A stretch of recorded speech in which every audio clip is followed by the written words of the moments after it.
Alrighty, so I've been worried about making this video a bit because, you know, I'm wondering if releasing this information is going to ruin the whole market to begin with how it works, because it's kind of like a lot of people think the reason it works is because it's kept a secret, but I don't know. I think, you know, I'm going to get into what it is. So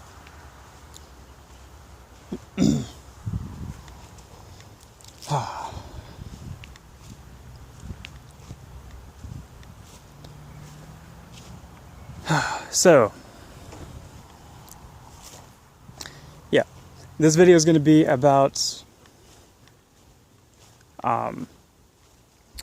like a guide for burnt food collecting on old school RuneScape, and kind of like how the value of it changes with how much you have. And you know, first I just want to cover, well, why it's not going to ruin the market for me to like teach this.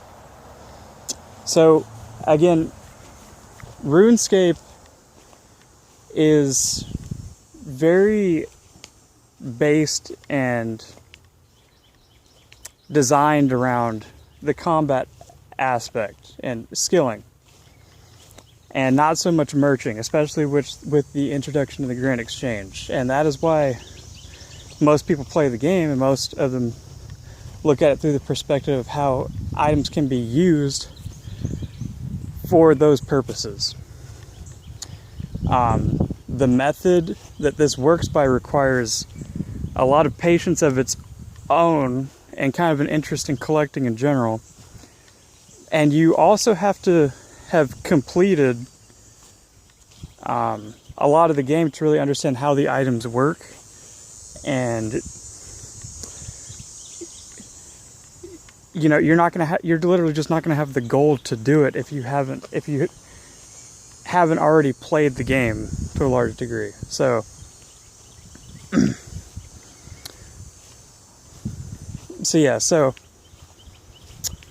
starting, and I can already see this phone has 11 minutes, so I'm gonna have to stop it, delete another video, and add on to it. But all right, so other things. There is the argument too that you can level drain, but I want you to think about something. This level drain, which by the way, you know, you stay in this area and it brings your, you know, levels back down. You can bring it all the way down to 1 technically. But where is this level drain? The level drain is near the God Wars dungeon. So you have to think about, you have to pay someone to sit here and burn food instead of just getting their skills up in bossing. Like the whole game is designed towards, and this is like a safer, you know, it's safer gold versus this is kind of you're taking a risk, and you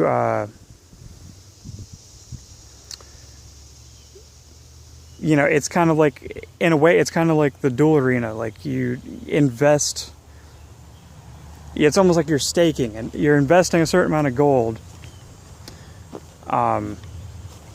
yeah, to have it returned later, maybe if someone buys it because they want to make like their bank tab look cool. So, you know, it's naturally just going to remain this niche market. And how many people are going to use their bank slots for collections instead of gear for the other aspects of the game? Where you can make, I haven't even done combat, but I've heard you can make up to, you know, 20 mil an hour. I think I saw a video where someone made 1 bill in like 4 days with combat. So, you know, how much is this really gonna just totally screw up everything, you know. All right, so anyway, so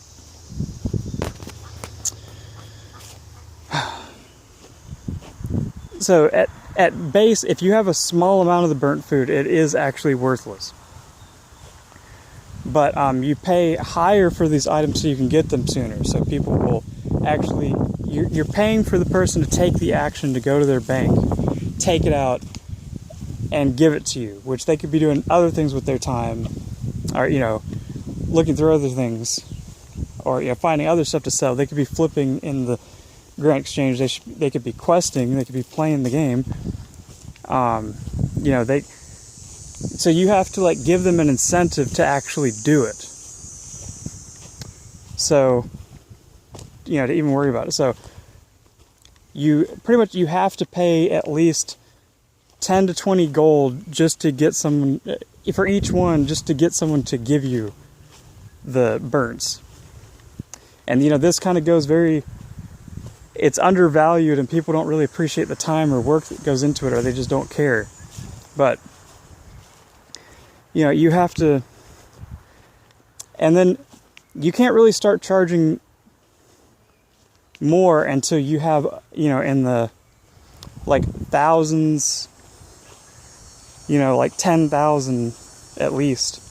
And then at that point, you know, you have to pay like 30 or 40 each for the burns, because you're paying, you know, beginning collectors on it.